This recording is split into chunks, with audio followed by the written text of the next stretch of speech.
All right, let's roll.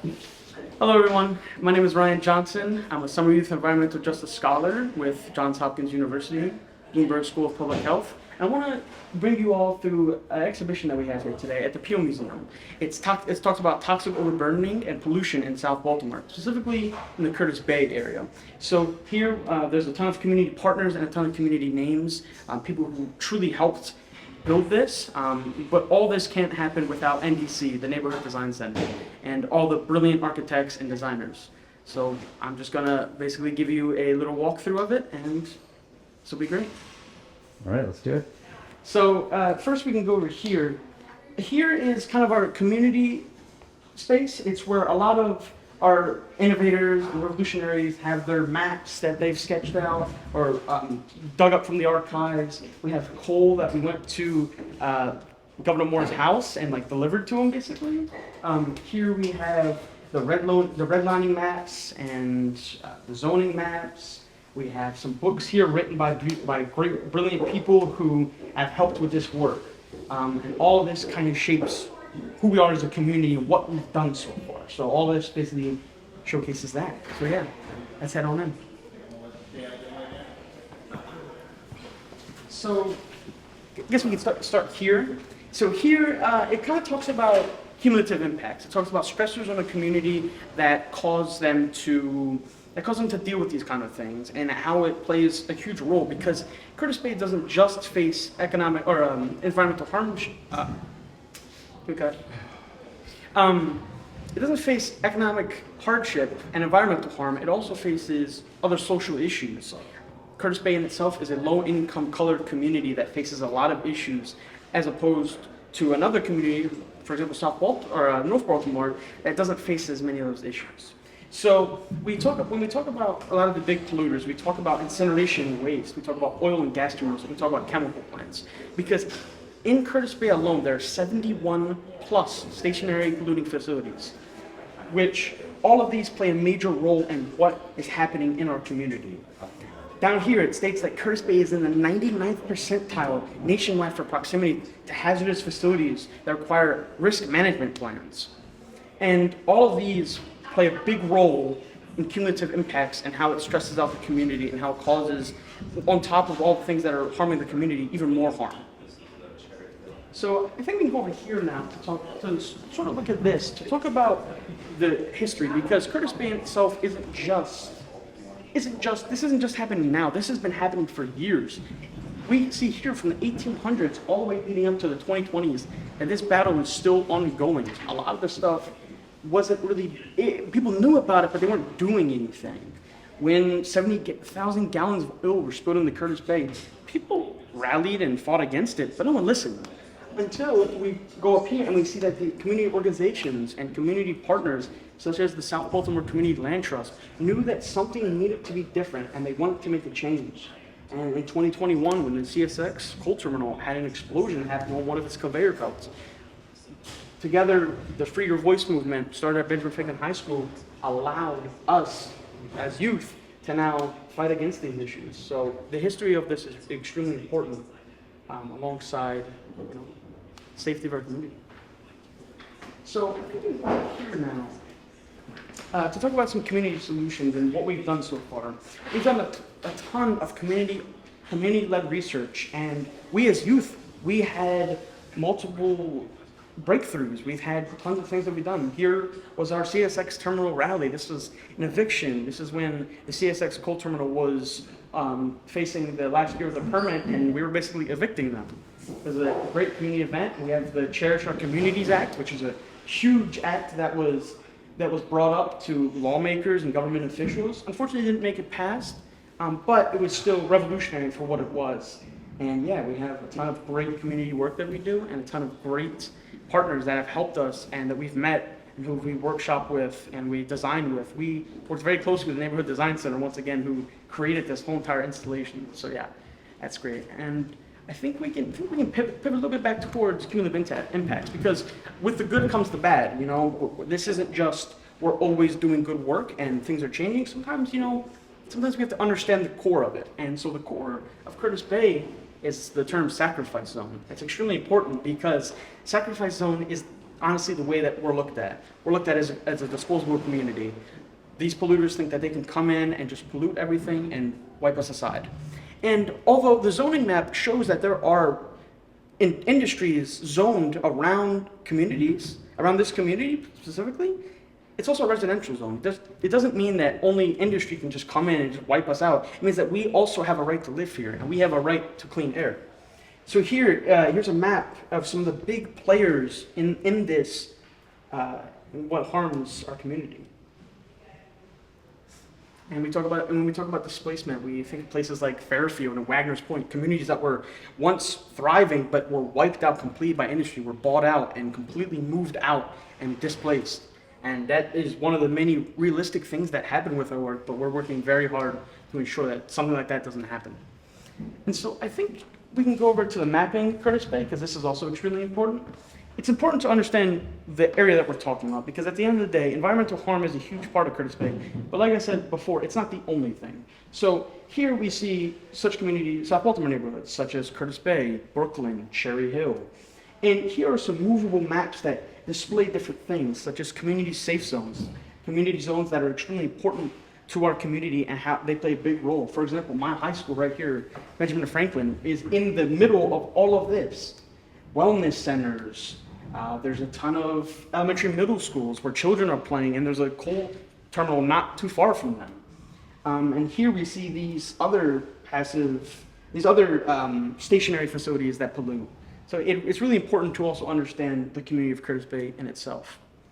So I think we can head over here a little bit. Yeah, here we go. So let's talk about a little bit more about community solutions. So community solutions, some of the things that, the most important things that we've done is we've had Free Your Voice. That is the group that I'm a part of. Free Your Voice is a huge group that was formed in 2011. It was formed because there was a proposal for the biggest trash to energy incinerator to be built a mile away from my school.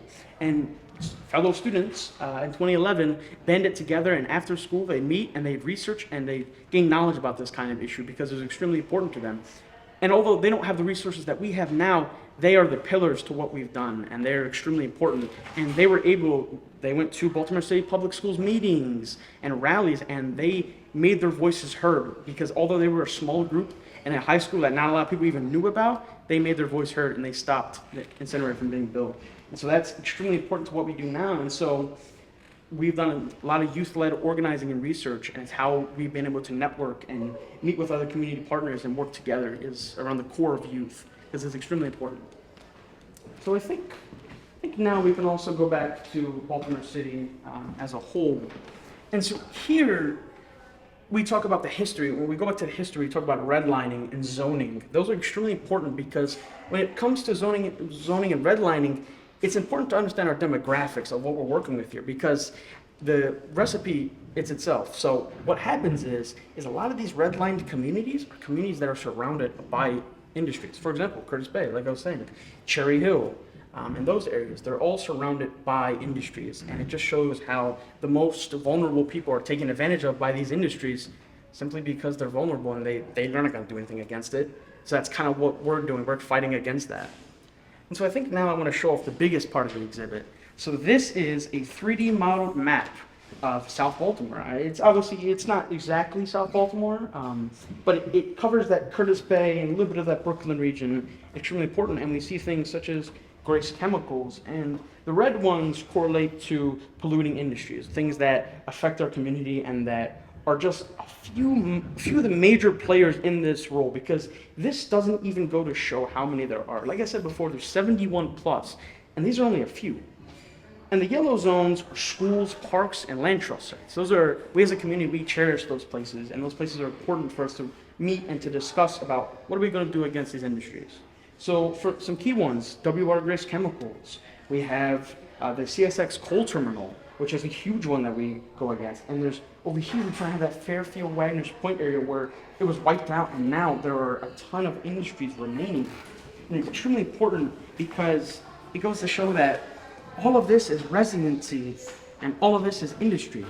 All of this was once residency and now it's just industry. So it's extremely important to remember that.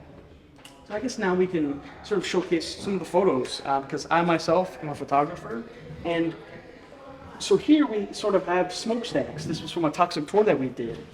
Down here, it's a cumulative impact map. It all has QR codes that you can scan, and it will tell you information about what we've done as a community and the things that have happened, major breakthroughs and whatnot. Let me move over here a little bit. So here we have some more photos that I've taken, and these photos in itself are basically just showing different events. For example, when we went, January of this year, we went to Annapolis and we protested at Governor Moore's house, and we basically told him, no more coal, we're done.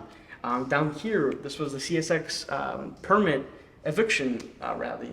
Here we have one against the Curtis Bay Medical Waste Incinerator, which is a huge player and who have had multiple violations and multiple court cases where they have openly admitted that they are violating certain regulations and they don't do anything about it. They continue to operate as is.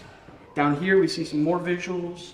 We see here some more visuals. And overall, with events like this, we want to have a core message at a focus, which for the CSX one was reject the permit. It was MDE's role to reject that permit because CSX has no right to what happened in 2021 with the explosion at the coal terminal. There's no reason as to why they should continue operating as is. That's completely unacceptable. I think now we can head to see some more photos here. So we see some more key community partners and people and us as youth, and it's extremely important to recognize that this is all history. What we're seeing here, this is history. And that timeline doesn't account.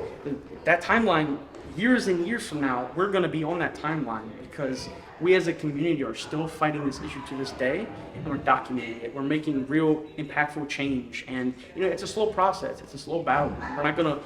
Not everything's gonna change in one day. It takes gradual time. So yeah, I think we can get here to the last part of the exhibit. So this is really talking about what is your role in social change? How can you and your community play a key role, and how can you help? So here we have the community social change ecosystem framework. So this basically just goes to show how you have a role. For example, someone like me, I'm a storyteller. I document a lot of our work, but I'm also a visionary. I see things in the future, and I know how to plan ahead for things. So I help with a lot of things centered around that. And it's extremely important because your role in social change plays a key. You in yourself, you play a key role in your community, and it's important to understand your strengths and your weaknesses because we as a community together, we fill in those voids. Anything you're not so good at or something that you're great at, some other people might not be good at. So we together are the glue that holds the community together, and we work importantly. And so yeah, this is a great little spot that talks about social change and how you can make a change. This is the installation, everyone. Thank you all so much for listening.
I think I'm gonna since the whole magnet more, I'm gonna drag the wire.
I think is really cool. I've experienced a lot of birds down there.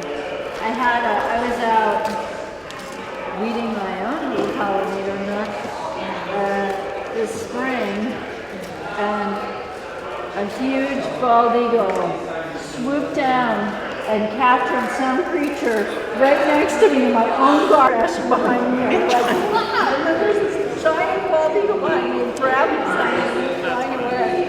It was stunning. Yeah, certainly never happened. It was very shocking. Yeah, there's 12 at Mason.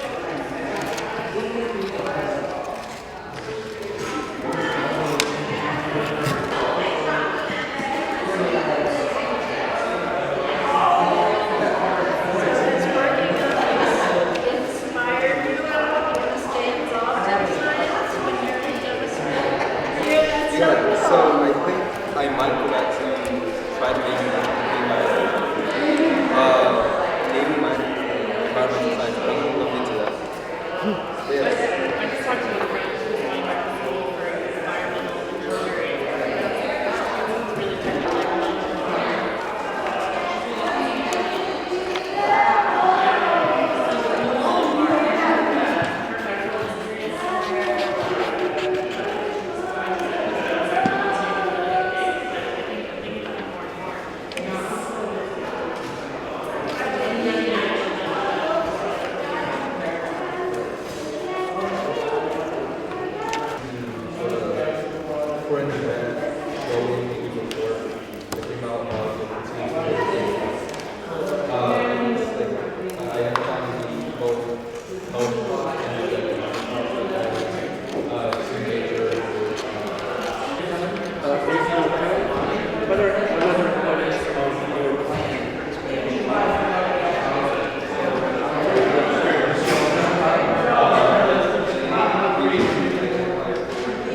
I used to renovate there, and I'm a water softener, so when's your birthday? For me, did you cut off too? No. I mean, I actually contributed those from I just moved on 1 year later, so I don't know what I'm supporting on the garden. Who's all these books belong to? I just told my brother I was really no food.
forgotten. Okay. Also, like, if that was one thing, like, I feel like the rest of your application is showing. I was thinking.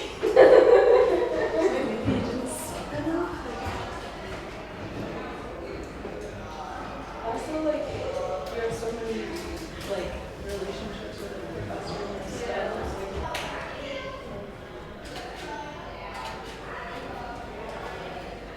I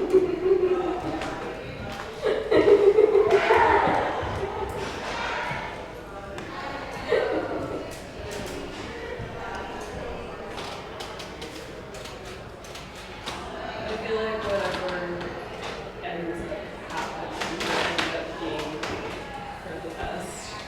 Whatever way things go. That makes me really mad. Do they have any like control over the people's like food they're getting it? I hear arsenic is not flavored. That's really dumb.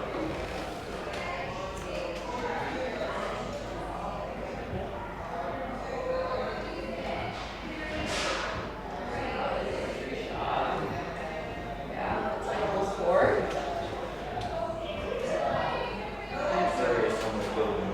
No, yeah, bring it up. I also, I have been like, I was messing with this. Nice. I had also been wondering because I was like, that doesn't make any sense. I agree. I feel like you're like exactly who they say they want.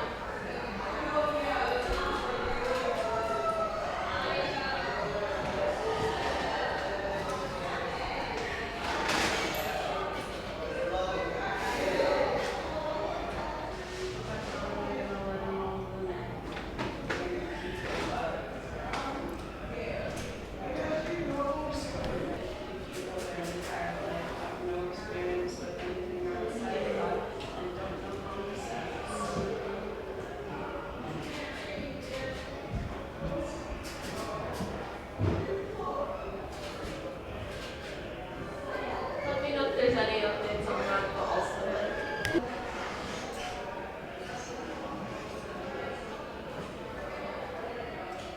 We did a like professional development or something, right? It was a nice campus. I've actually never been to. Really? Yeah. You just kind of go in line. I don't act on it. Yeah. So joking.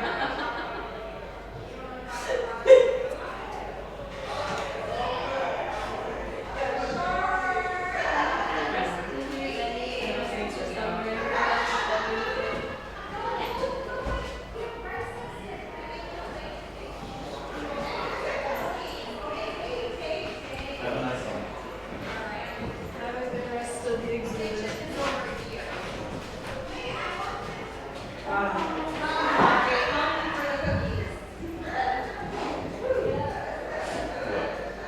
You good? Pretty sweaty. Yeah. All right.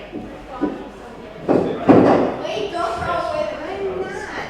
But I need you guys to start packing this stuff. And then you guys good.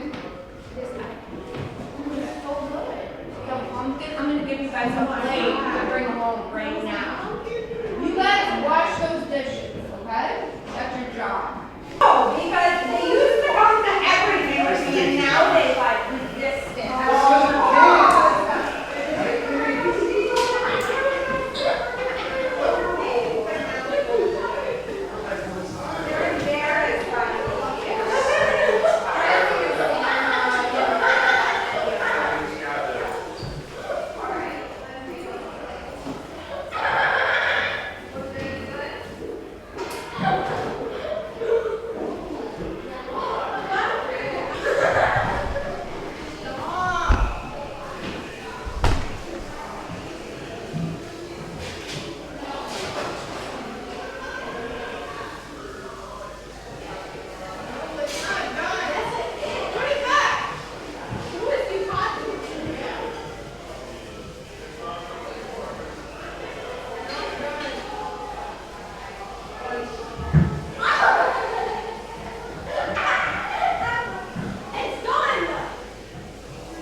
is a more sustainable way for Curtis Bay, right? How could we all begin putting our heads together to envision that? So please, I encourage you all to peruse through the exhibit. But what we're gonna start off with is a discussion of water, pivot to the toxic overburden, and we're gonna hear from Dave, who is a longtime community resident, many generations in Curtis Bay, grandparents, parents. Yeah. And then Dave, and lives about 1,000 feet from, you'll see downstairs an open air cold here, and has been a tremendous advocate and support to these youth and to some of the scientific work we've been doing to use data to hold industries accountable down in Curtis Bay. So Dave will talk a little bit about the future of testing waters and what we would like to see in terms of water. And I invited Colleen from Masonville Cove because they, for years, have been trying to restore the waterways down there. So we'll hear a little bit about the work that Masonville Cove, and they've always opened it up to the community, and many of the Benjamin Franklin High School students have participated. Carlos, thank you for joining us. And Carlos is a fabulous organizer with South Baltimore Community Land Trust. So the food that is outside, please enjoy the Afghani food. It's given to everyone by the South Baltimore Community Land Trust. They've been around for more than a decade working on housing justice, environmental justice work, and this youth program is really an initiative of the South Baltimore Community Land Trust and pushing forward a vision, right, for a real change. So first, maybe we could, Jan, you could give us an overview of some of your work, and then the youth will be in conversation with you. That'd be wonderful. So I want to thank you all for coming and give you a little background about my work as an artist. I worked in the public sector for about 30 years doing master planning with architects and landscape architects and communities. And have recently, in the past 10 years, focused more on a more private vision. And you are surrounded by the work in this exhibition called One Gilead, which is inspired by the fact that our cultural legacy is determined by the relationship we have with land and water. One sense of place is derived from merging personal geography with our ecological landscape. The title of the exhibition references the global conveyor belt, which is measured not in length, but in time. To complete a full circle, a parcel of water is estimated to take 1 Gilead, or 1,000 years to travel the entire loop. The exhibition continues in the other room, and there are some drawings that I've done that indicate data and talk about currents. The exhibition is inspired by a book that I had as a child called Paddle to the Sea, which is also in the other room. And Paddle to the Sea is a book that the author created about a young Indian boy who carved a canoe with a little person in it. And I grew up in Michigan, and so it was up in northern Michigan during the time when we had very snowy, cold winters, and the canoe is perched near a stream, and as the summer melt comes, the canoe goes into the stream waterways in northern Michigan, drops into Lake Superior, goes into Lake Michigan, comes back out, goes to Lake Huron, eventually gets to the Atlantic Ocean. The idea being that it's all connected. And although I've lived in Baltimore since 1979, I'm very aware and have done work about the Chesapeake and the Chesapeake Bay, which is, as you know, a watershed that involves 6 states. And one of the things that we need to be aware of is all the connections between those states. And that when water drops in one place or plastic drops in one place, it doesn't stay there. It eventually moves out and moves into the water.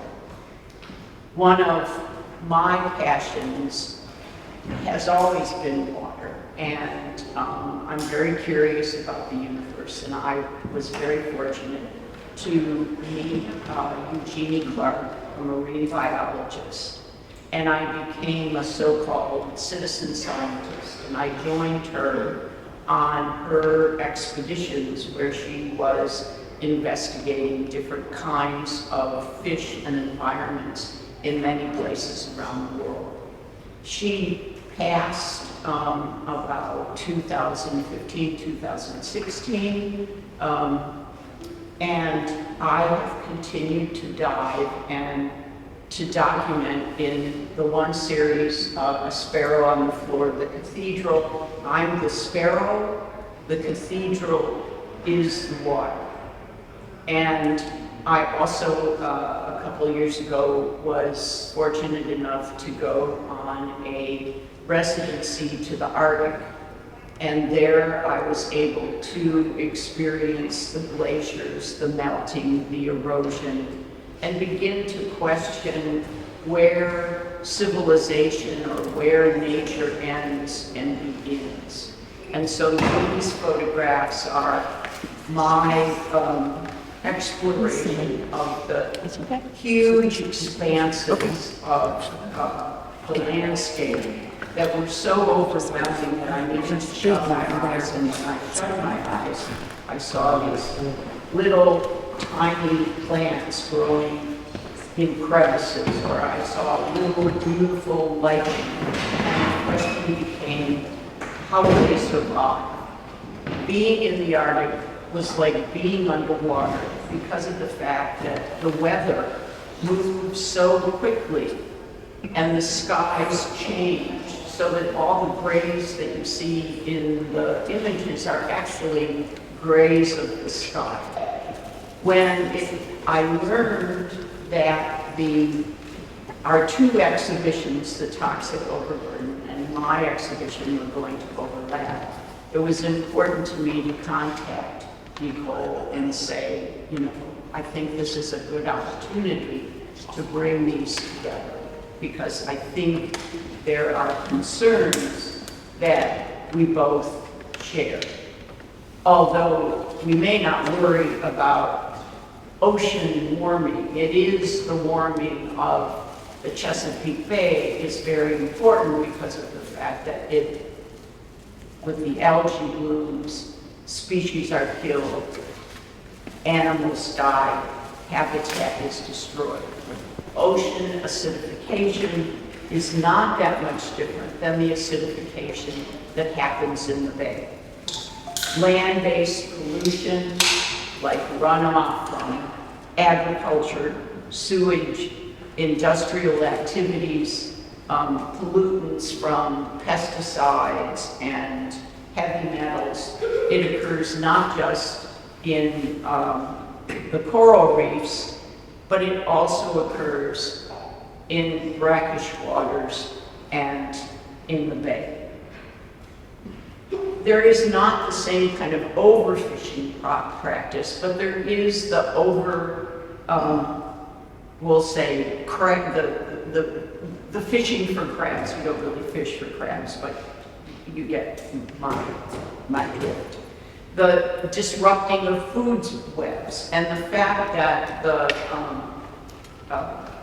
youth have only begun to tap into the issues in Curtis Bay about water. It seemed very timely after their successful and deep work about air and land issues, that as they add water, that we come together and try to inform and educate people about broader issues. I have never found that, wagging a finger at somebody is very important.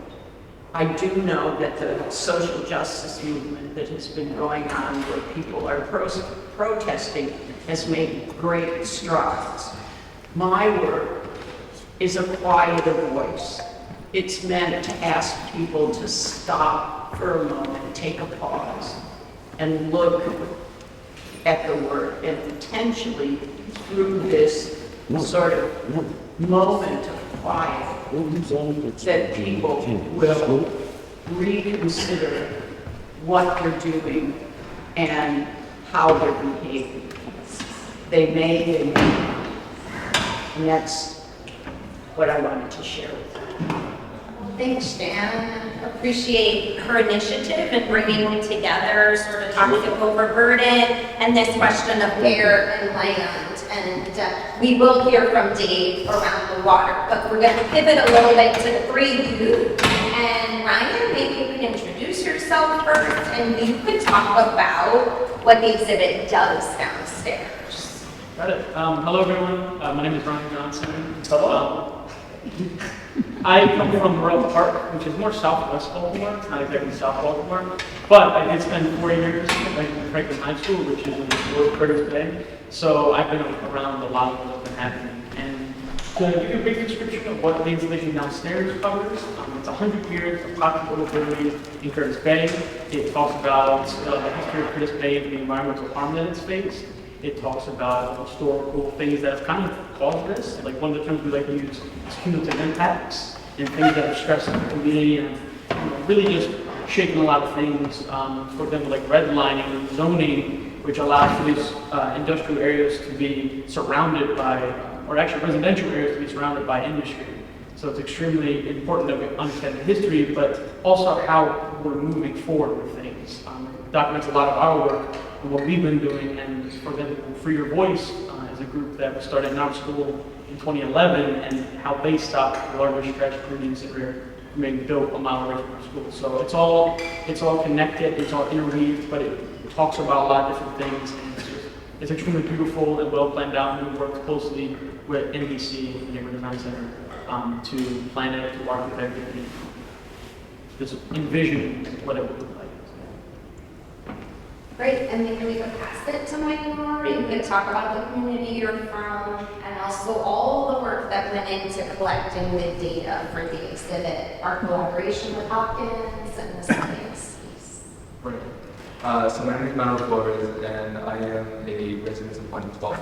Literally not a South Baltimore community, but I also spent 4 years down here in Curtis Bay, graduating from high school. So to give a brief introduction to the science that we've conducted as a group, it was done in collaboration with Johns Hopkins University. We essentially started with 3 main questions about our community. What were, was the black dust that community residents were seeing throughout Baltimore, South Baltimore, really cold dust? It's something that seemed obvious to community members, but it actually proved scientifically. It's something that the CSX company was refuting time and time again. We also wanted to see what was the distance of cold dust was traveling. And the first we tested was our school, which was a third of a mile away from the actual cold pier. And lastly was how fast it would accumulate. So in order to find out the answers to these 3 questions, we used 2 methods. One was very simple. We used a double-sided piece of tape to collect cold samples from all throughout South Baltimore.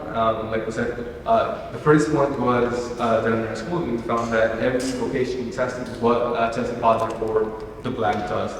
It didn't help us prove that the black dust was cold, but it did indicate that there was an area, like the closer it got to the CSX facility, the more dense the coal dust was. But to prove that the coal dust really was, the black dust really was cold, we used an electron microscope, which ID'd the elements of the black dust, and we grabbed a piece of coal dust and we matched them up, and they were matched. So that sort of proved to us that it was black dust. We saw the accumulation rates by in like reading intervals in the testing each does we saw the accumulation of coal dust. We saw that the black dust was coal, and we also saw that the area which was at least a third of a mile. So that was the core of our scientific study, right? That's the basis of all of our core. Great. Jose, do you want to introduce yourself and also talk about turning science into an exhibit? Like, why installation for communicating some of what the data tells us? Hello everyone, my name is Jose. I'm from Lakeland, which is a South Baltimore community, but I also went to Benjamin Franklin, like these two, which is a high school in Curtis Bay, South Brooklyn. It's debated. But Who's Curtis Bay? It's not debated. I went to that school. That's Curtis Bay. And the reason why we decided to turn our scientific research into an exhibit is because it allows it to be a lot more available to the public, and it publicly displays just the environmental injustice that industries such as CSX are causing within the communities of South Baltimore. And rather than just having tons and tons of scientific papers, people can just go to our exhibit and see the effect that these industries have on their communities, on their health, and the actions that you are taking to mitigate these effects that the industries have on the community. Ryan, what do you want people to take away from the exhibit? So what I want everyone to take away from the exhibit, obviously everyone's going to come with their own personal takeaways, but I think what's important is to recognize how you can take this data and spread it along to other people. Because the story of Curtis Bay is that a lot of groups know certain things, but we don't pass that down to people to understand it. And to kind of piggyback with what Jose was saying about learning to put this into an installation, it's important on how to disseminate a lot of this public data and a lot of scientific data into terms that a lot of people can understand. And so I want you to go back to your own communities, and I want you all to think about what can you do to address issues in your community, because, I mean, at the end of the day, that's what we did. Literally, for your voice, they were in school and they just researched and they gained knowledge about this issue and they did something about it. So I just, always speak out, it's important because, it's your voice, you can project it as loud as you want, because, we all deserve clean air, we all deserve to live in a healthy, clean community where we can all thrive. So, yeah. And then I'll also talk about the exhibit itself. Today is the last day that the exhibit will be available here at the Peale. However, it will be moving to Unity Hall. There will be a July 7th event at 5:30 p.m. right there that we're going to hand out. So it will be moving, and the whole point of that is so that other communities can learn about the environmental injustices that we face and kind of how we started this and continue carrying the torch. Yeah, so Southwest Poppleton, organized Poppleton, will be in conversation with our youth about some of the struggles that they're facing, which are very similar kinds of issues. So that will happen at Unity Hall. It is a mobile exhibit, so it'll continue to move, and eventually we hope to have it down in Curtis Bay. So folks can use the library and Brooklyn and be able to actually engage with the exhibit in K through 12. Dave, could you talk to us a little bit? And I invited Dave because he's a fierce warrior for justice in Curtis Bay, but also has been thinking a lot about the waterways. So maybe you could give us a sense of how you see the air, the land, and water kind of connected in Curtis Bay. So before I talk about anything, the first thing I would love for all you to do is give these young men a round of applause.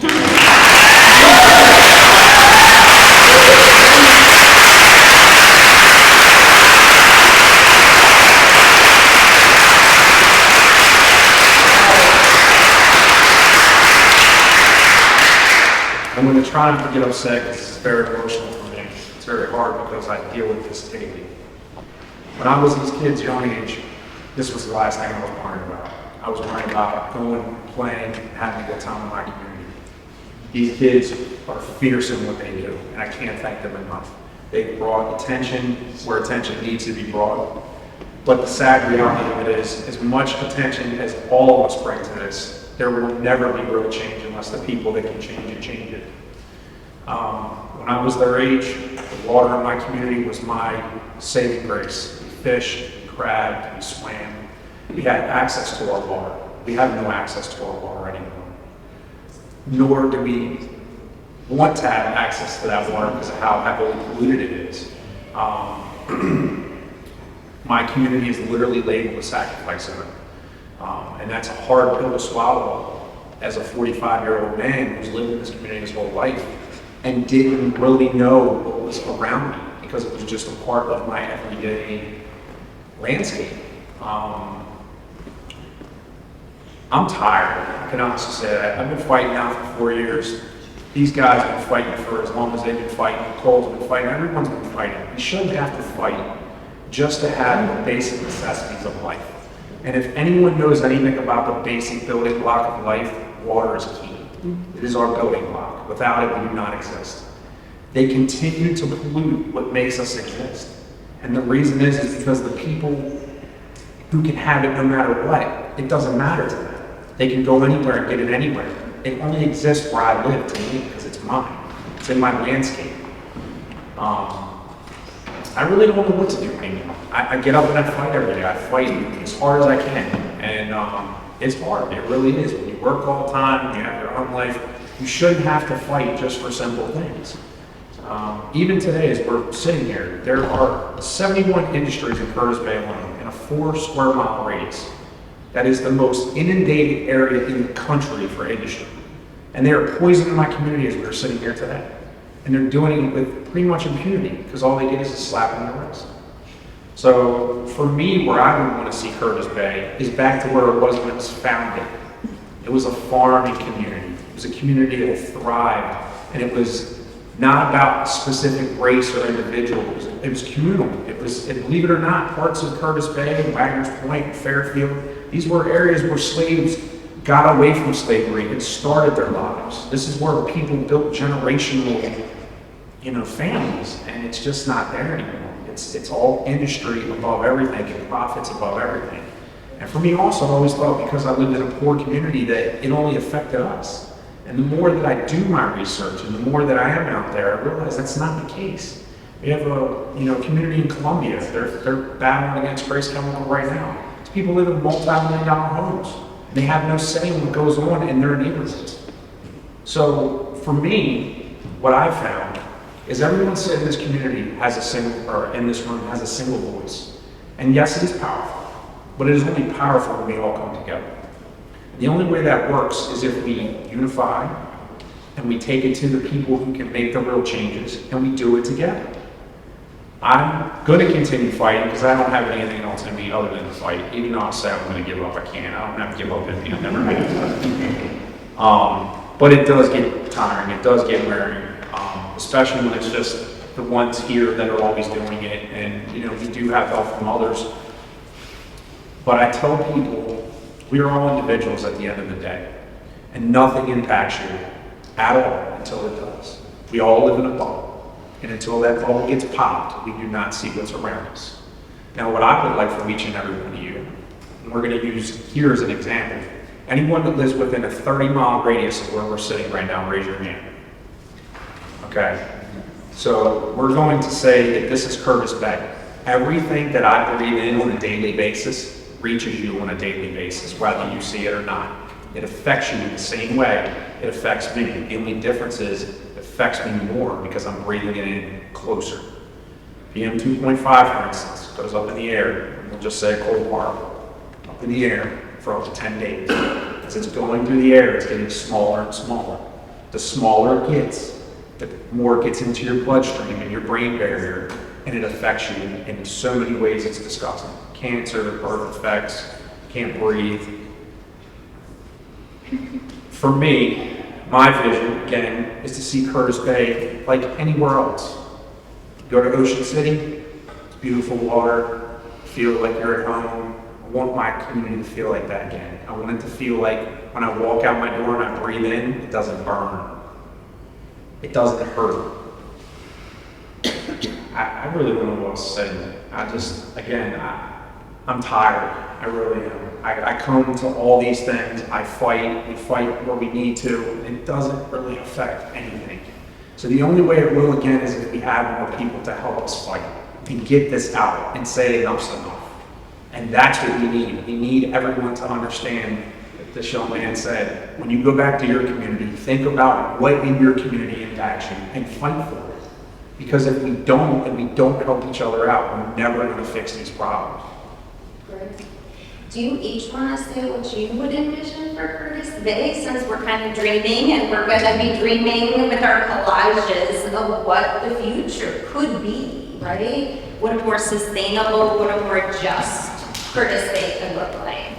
And you guys could just jump in. Brian, you want to get started? Yeah, I should first. And not just Curtis Bay. Yeah, where you live, your communities are all connected. It's all part of the peninsula. So I think an important thing that I want to talk about, it's a story I always talk about. When I was a child, my middle school and elementary school I went to, literally in the backyard of it, there was a CSX railroad that would go there every day. And I'll be honest, I was scared of it. When I was a kid and hear those violent trains roaring, I was terrified. But I think what I want to see in just South Baltimore, in my community, I want to see a community that's united with these issues. Like, I don't want us to run away from our past and all the environmental injustice that's happening. I want us to embrace it and move forward with it and work to, create a better future, because at the end of the day, it's our human right to breathe clean air, and we are not doing that at all. And that is unacceptable. I just want a community that is granted the same opportunities as another community. I want every community to be treated equally and fair. And I think, like they beautifully said, you got to take it to the people who can really make a change. I think that's important to hold your delegates, or your mayor, everyone accountable. Just to create a healthy, clean community that everyone can thrive in. Absolutely. Okay. I'll start with my own little story. Not too long ago, I went down to Ann Arbor, and for the first time in my life, I saw a wild dog swimming around, and it's eye-opening. It's something that I never imagined seeing. I remember seeing the crowd around and saying, "How did that get there?" Right? It's something that people down in Baltimore don't really expect. So seeing that, I thought of what our bay was, what it can be, and how we were preserving it. And then not too long ago, a week later, I saw a headline saying John Hopkins spilled 10,000 gallons of oil or something like that. And it's just this repeated abuse of our harbor or waters that really drives down the ecosystem that we have. It's something that we can have, and it would be really beautiful for everyone, for our roots down here in South Baltimore, but we can't because of the 71 different polluting industries, because all the ships that are coming in and out every day polluting, dropping oil and other pollutants. It's something that I believe we can make a difference on. I believe that in the future, there's a future in which the waters in South Baltimore that we live just a couple blocks away from are inhabitable, are full of life, and are colorful. So that's something that I do look forward to in the future.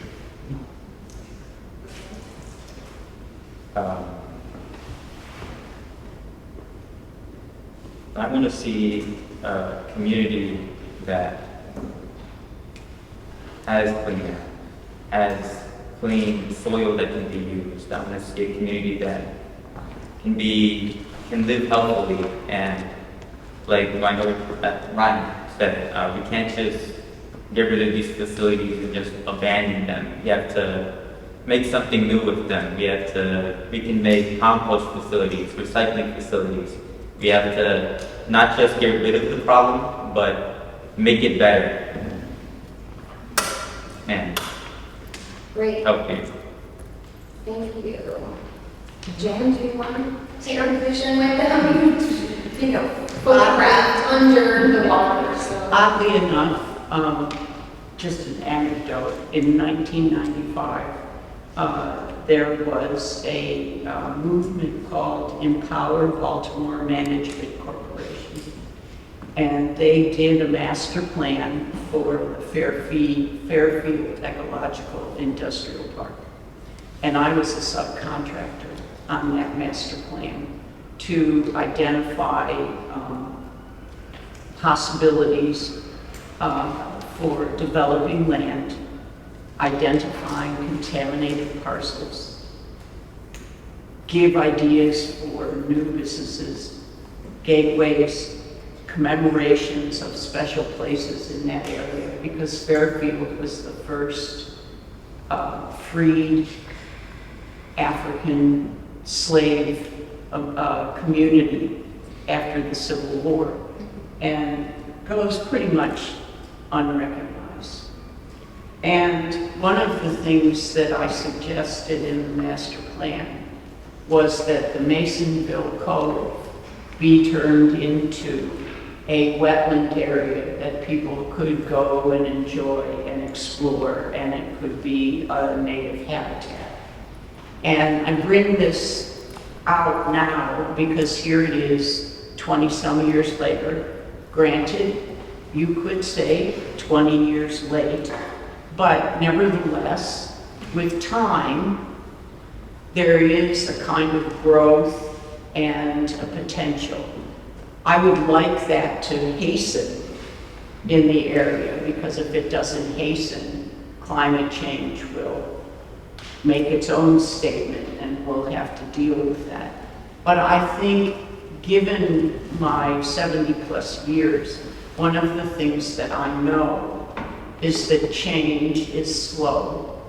The fight has to be continuous, and that we have to acknowledge that we can't go back, that we live in an industrial capitalist society, and whatever our solutions are, they have to involve that.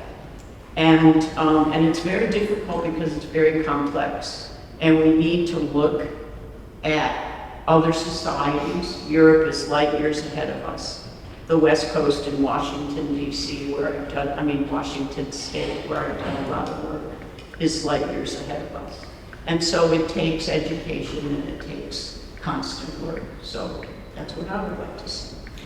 Okay, and that's a nice bridge to Masonville Cove, because 20 years ago, Jan had this vision, and Colleen is here to talk about some of the restoration of the waterways, to give us a sense, and then we can open it up for conversation if folks have questions. Thank you, that was a perfect introduction, and I agree there's a long way to go, but I hope hearing a little bit about Masonville Cove will give some hope that things can change, and they're starting to in some small ways.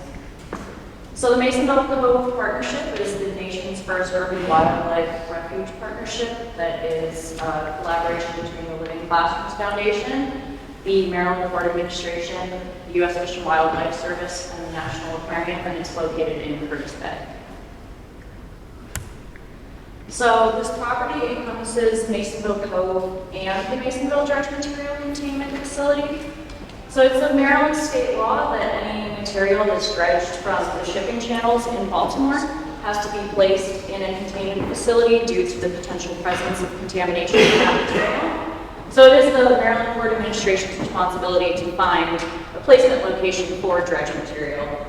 So Masonville Dredge Material Containment Facility was constructed in 2007 on the Towson River, and the construction of that facility took up 130 acres of the Towson River. So to mitigate for that loss, the Maryland Port Administration developed Masonville Cove. And to be clear, Masonville Cove existed for a very long time, but it had fallen into the hands of those that were polluted. And part of what Maryland Port Administration wanted to do was to redevelop it so that it could be used safely by the public again. So the residents of Masonville historically had access to the shoreline, as we just heard, but that access was cut off in the late 19th and early 20th centuries when a railroad line was constructed, and maritime industry started taking over the shoreline and cutting off the public's access to it. The area of Masonville Cove was mined for sand and gravel in the 1950s, and then after that time, unauthorized illegal dumping took place there for decades, and the Maryland Port Administration bought the property in 2004. I used to play on the show. Wow. Really? You're kidding? Sounds dangerous. We used to play for Masonville Cove, Masonville Cove. We used to go down there and swim, and I'd go out and play on that ship, jump off of it. Man. We got to tell me these things. Believe it or not, those tanks we used to jump off of too. Oh my God. Water's not that deep. So as I said, the Maryland Port Administration purchased this property in 2004, and at that time, decades of dumping had been going on. There was tires, railroad ties, old ships, barges, oil tanks, concrete, bricks, telephone poles, all sorts of things. So when MPA started their cleanup, it took several years, and in total they hauled off 122 million pounds of trash and waste, and several years of environmental studies began. So the environmental studies that were performed here, the scope was to find out the history of the property, kind of what had been going on there for all these years, the extent of environmental contamination that existed in the soil, the groundwater, the surface water, the sediment, how serious it was, and what needed to be done to clean it up so that it could be safely used by the public again. All the dots you see on this map are where soil sampling was done in Masonville Cove. These investigations took place from around 2006 to 2010, and the highest contaminants found in the soils were semi-volatile organic compounds, polychlorinated biphenyls, and metals. So in 2010, the Maryland Port Administration entered into a consent order with the Maryland Department of Environment, which is a legally binding agreement that basically stated additional environmental investigations had to be done, and one of those investigations had to look at potential ways to remediate this property so that it could be safely used by the public again. So the remediation method that MDE selected involved capping all these areas shaded in yellow. These were the areas that had the highest levels of contamination in the soil. So the capping method basically involved laying down a geotextile layer, like a fabric layer that prevented contaminants from the soil to come back up to the surface. And then on top of that, 2 feet of clean soil was placed on top to keep all those contaminants in the ground and prevent them from coming to the surface. There was also groundwater use restriction and excavation restrictions, so you can't just go digging around in case you encounter any contaminated soil.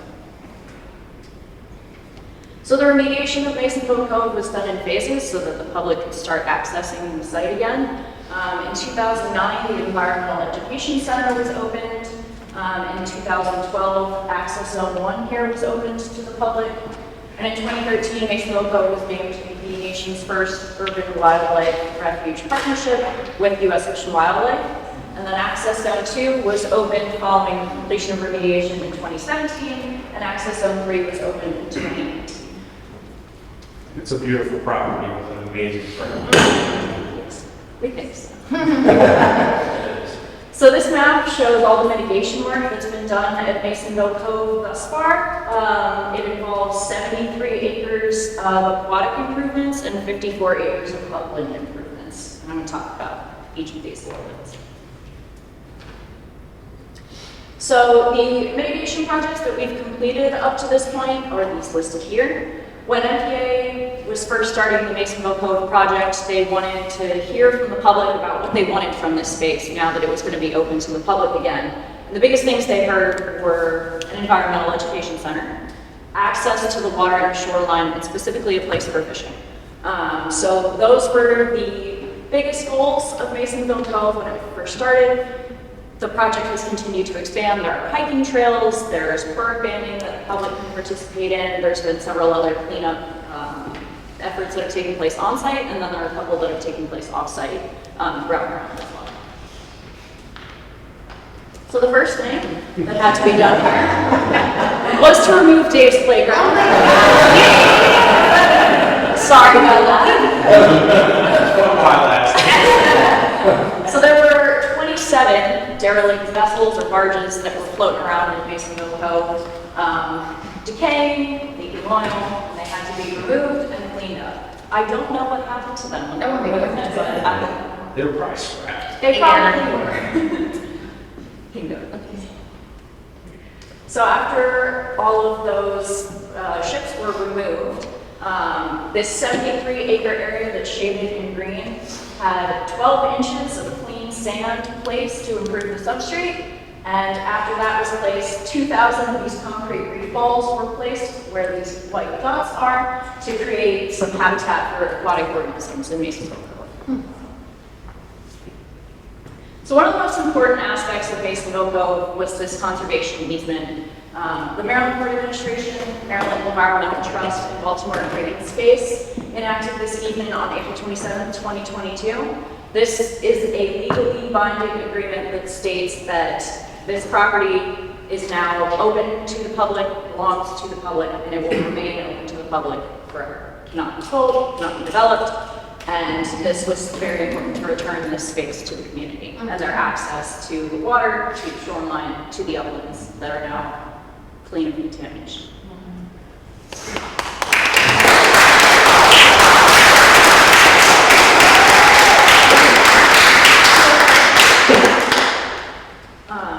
Do you have a question? I do have a question. You said that they were, as part of the mitigation of the soil, that they went down and put fabric down, topsoil, how deep? So there's 2 feet of clean soil on top. Do you mean, like, did they excavate any of the contaminated soil out before they did that? They did in some locations. They did not do it throughout that entire 28-acre area. Okay, and so then they put, it's, what'd you say, 2 feet of topsoil? Correct. On there? So that's not planting any fruit trees, anything like that? So there were plantings that were done in certain locations, but they are mostly, they're more superficial, especially in the wetland areas.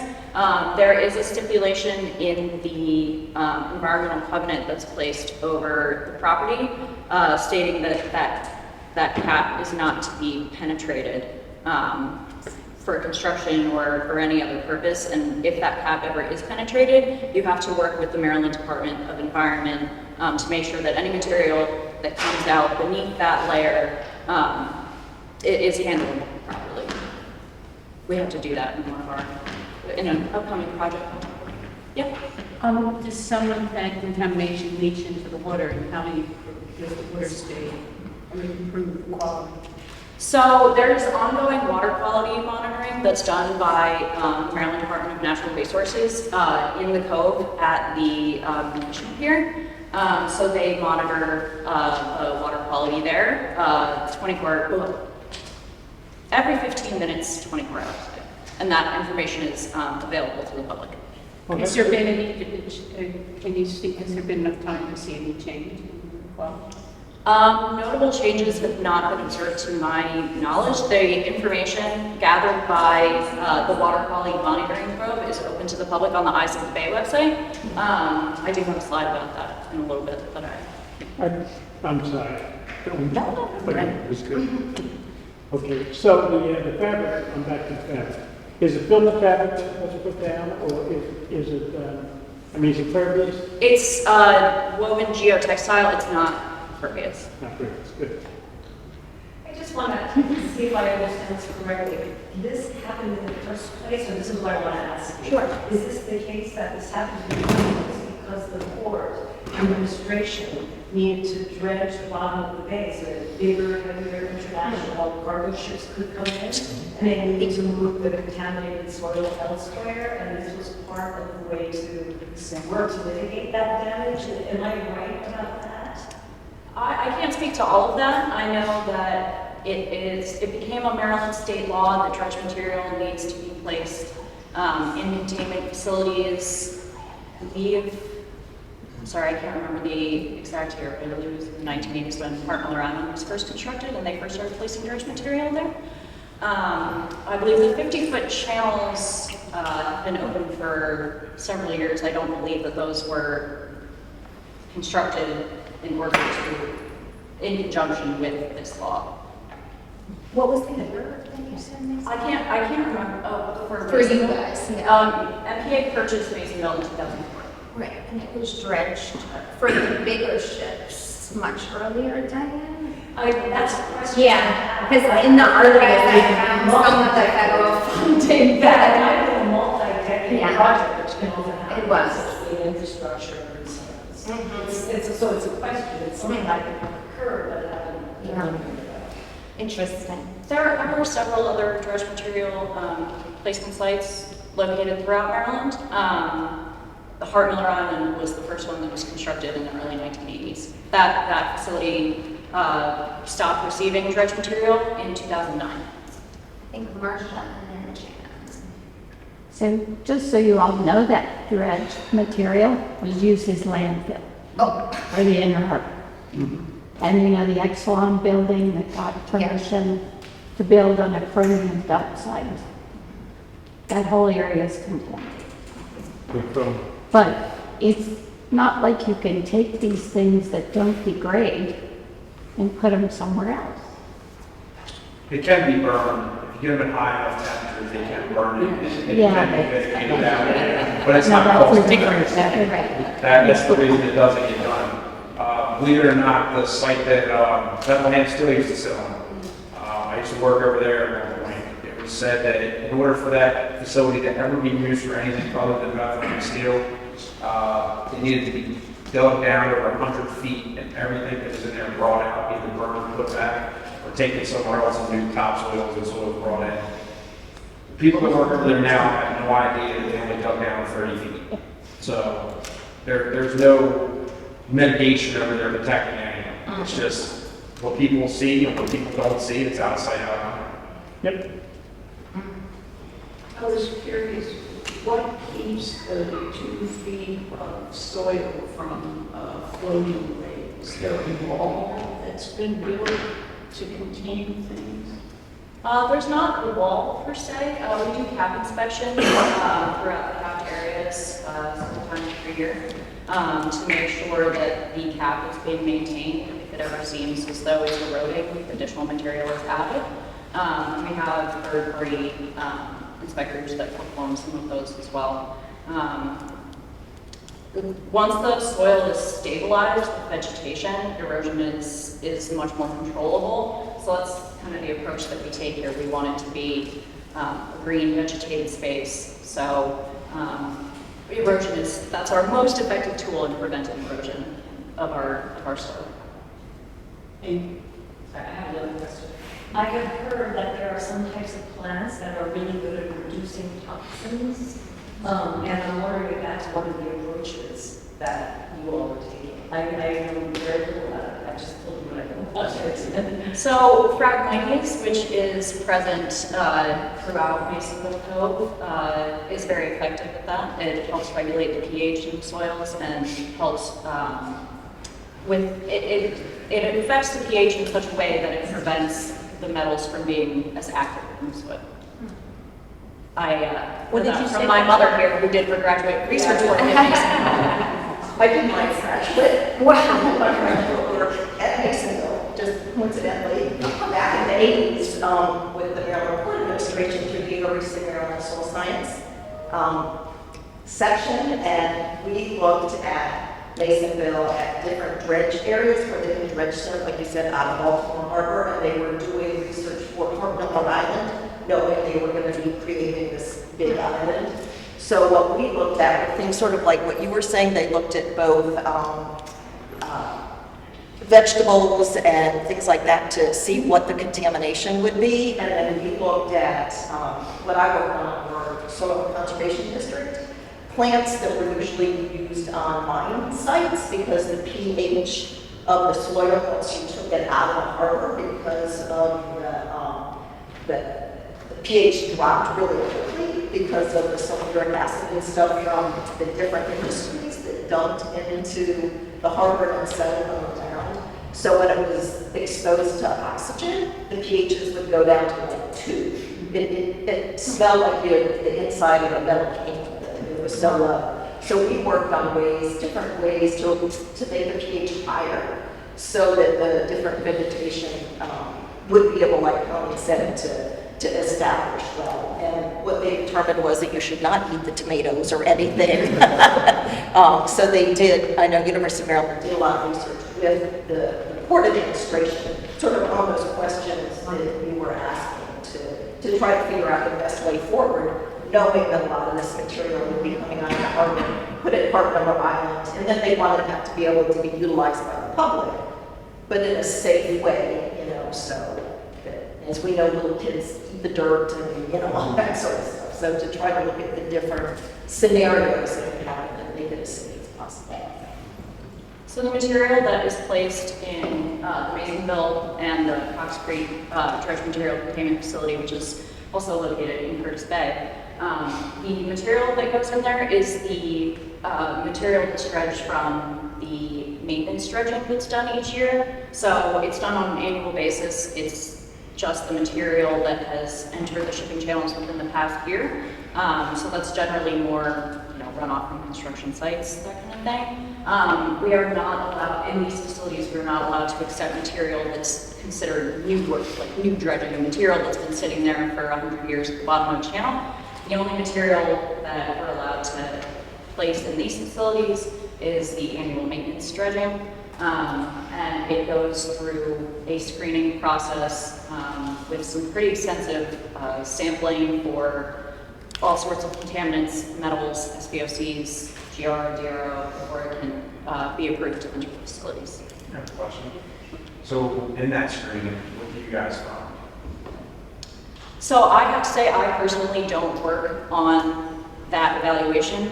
I have not done the analysis myself. I know that if it exceeds the T-clip standards set by the EPA, the toxic characteristic leaching or something. Yes, I It doesn't matter. The EPA standards are bullcrap anyway. It's a joke. Those are the rules we have to follow. I get it. But when you hear a company like Grace Chemical that says, we do better than the EPA standards, you're still not doing good.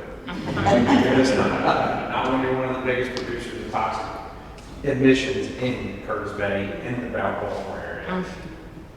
It's just, like I said, it's great that you guys are doing this, but at the same time, like the gentleman's kind of elaborated back there, you're just capping it. It's not being fixed.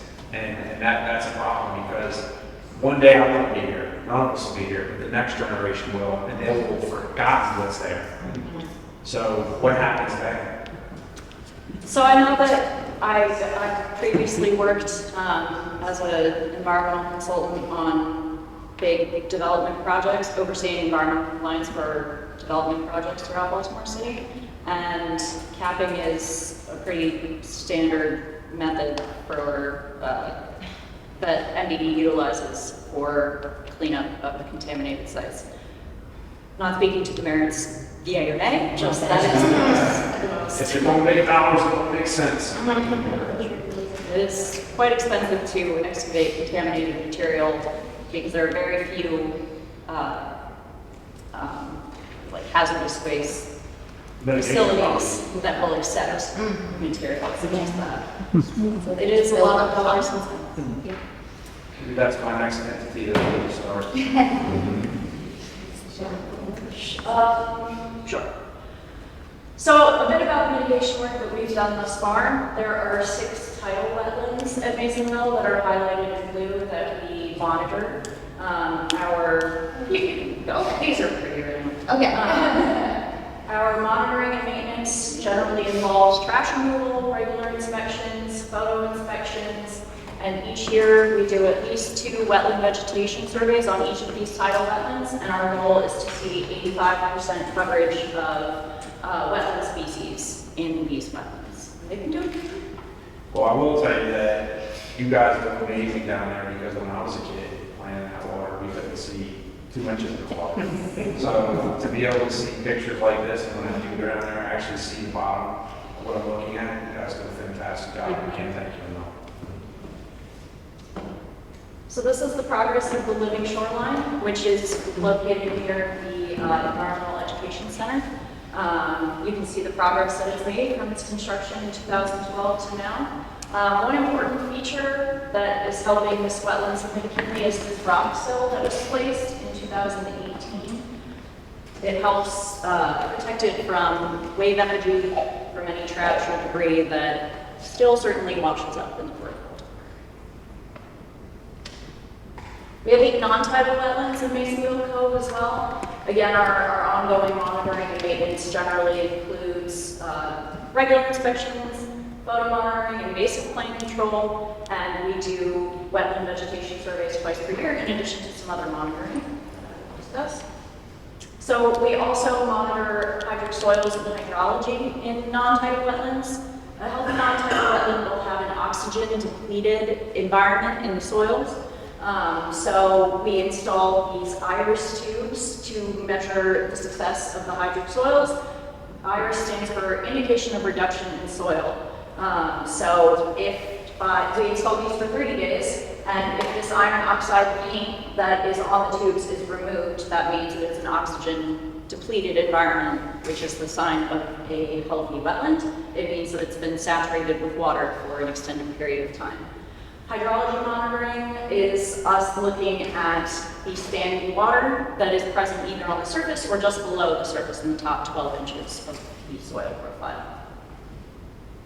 So some of our non-tidal wetlands that are present throughout. There's one in each of these access zones here. We have several others, but this is wetland E, which is in access zone 2, wetland A in access zone 1, and wetland F in access zone 3.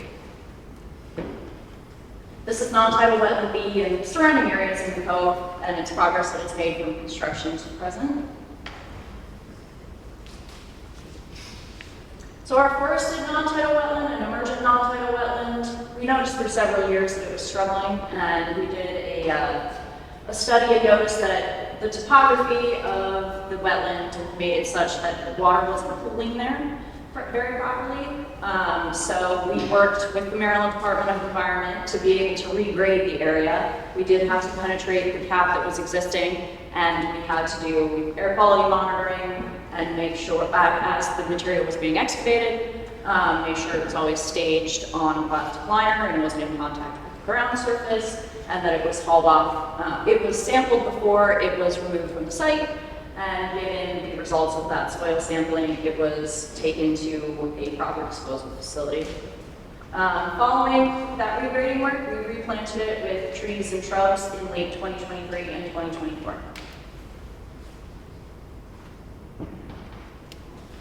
We perform several kinds of reef and fish habitat monitoring each year. So we perform beach steinings with some of our staff members. They take this big seine net and just kind of do these big sweeps along the shoreline to see what fish we have there.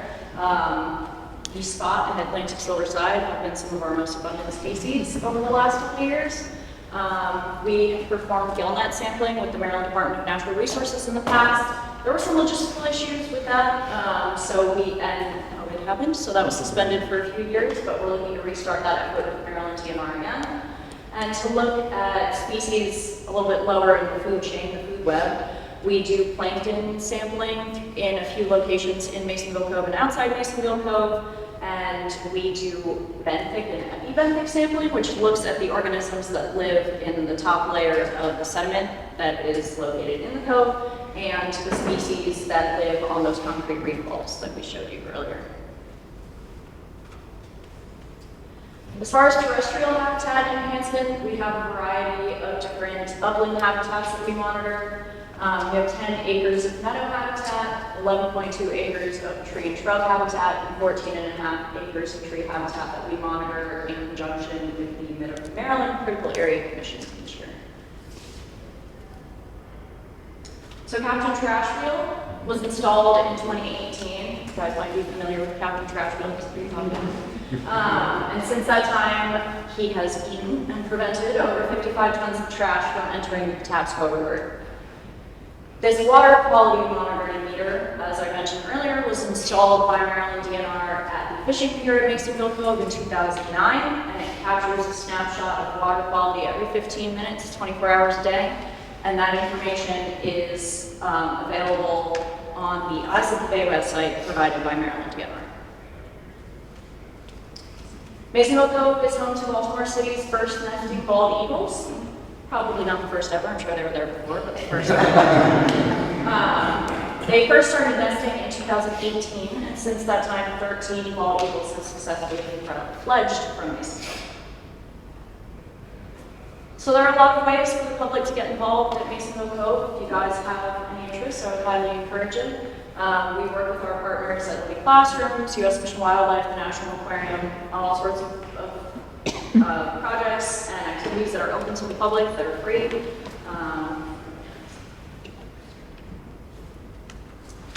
We have free fishing year-round and access to the waterfront through boat rides, kayaking. We have hiking trails throughout the property. Native plant pollinator workshops. We have one happening on July 11th, if anyone is interested. And we do bird banding in coordination with U.S. Fish and Wildlife in the spring and fall, and that is open to the public if you are ever interested in attending. Over 170 species of birds have been reported in bird banding efforts.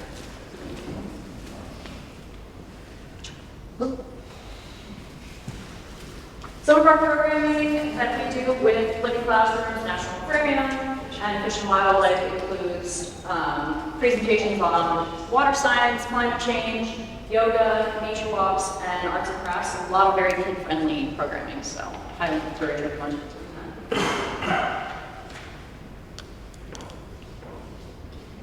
Okay.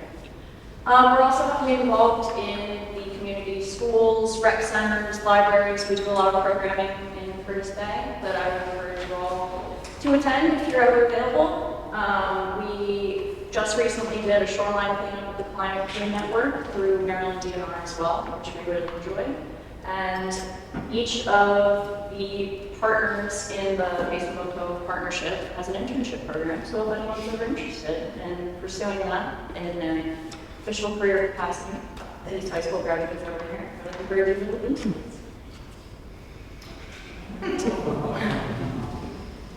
Well, thank you, Colin. Thank you.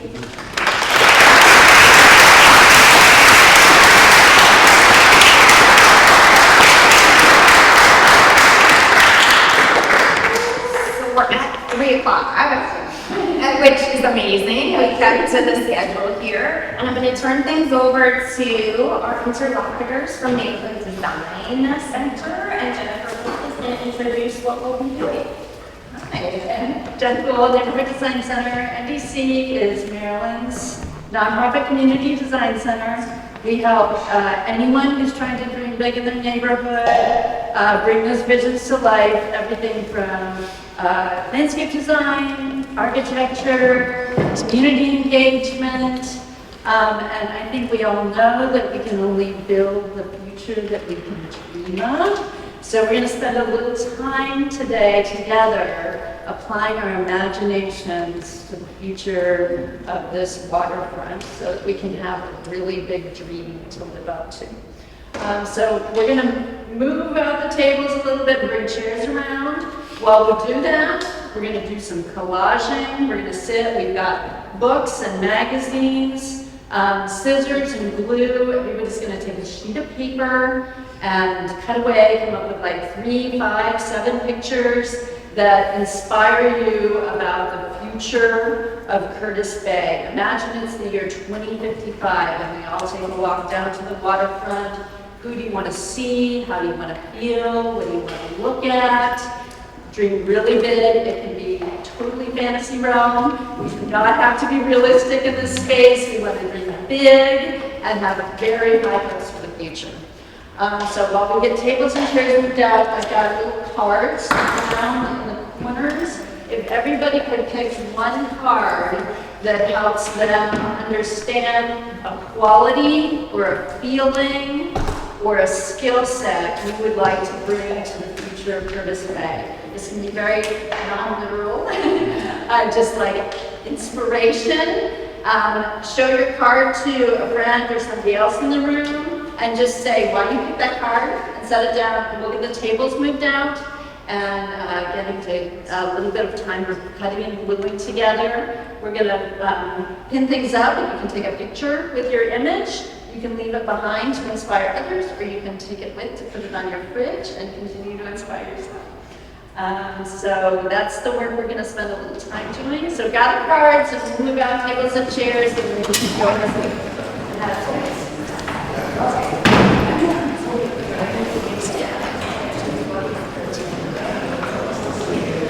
Thank you so much. Gorgeous.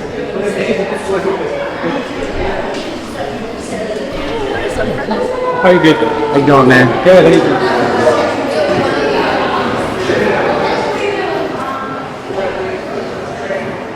Sorry.